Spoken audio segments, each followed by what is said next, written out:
আসসালামু আলাইকুম, কেমন আছেন সবাই? ওয়েলকাম টু মাই চ্যানেল তামান্না জাহান রত্না। আর আজকে আমি রান্না করছি গরুর মাংস। আসলে আমি কিভাবে রান্না করি এটাই আপনাদের সাথে শেয়ার করতেছি। এই তো প্রথমে হাঁড়িতে কোচানো পেঁয়াজ, কাঁচা লঙ্কা চেরা দিয়ে দিলাম। এবার কাঁচা লঙ্কা আর পেঁয়াজগুলো লাল লাল করে ভেজে নেব। এই তো লাল লাল করে ভাজা হয়ে গিয়েছে।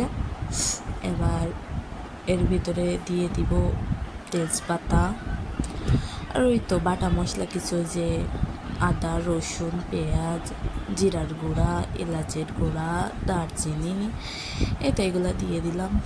এবার কিছু গুঁড়ো মশলা দিয়ে দিব, যেমন ধনিয়া গুঁড়া, হলুদের গুঁড়া আর লঙ্কা গুঁড়া, নুন স্বাদ মতো। তাই তো এবার নুন দেওয়ার পরে সামান্য পানি দিয়ে মশলাটা একটু কষিয়ে নিব। এই তো একটু পানি দিয়ে দিব এবার সামান্য। ব্যাস, এবার মশলাটা কষিয়ে নিব। এই তো আমার মশলা কষছে, আর মশলা কষানো কিন্তু এবার হয়ে গিয়েছে। মশলা কষানো দেখেন, মশলা থেকে তেল উঠে গিয়েছে। এবার এই পর্যায়ে মাংসগুলো দিয়ে দিব।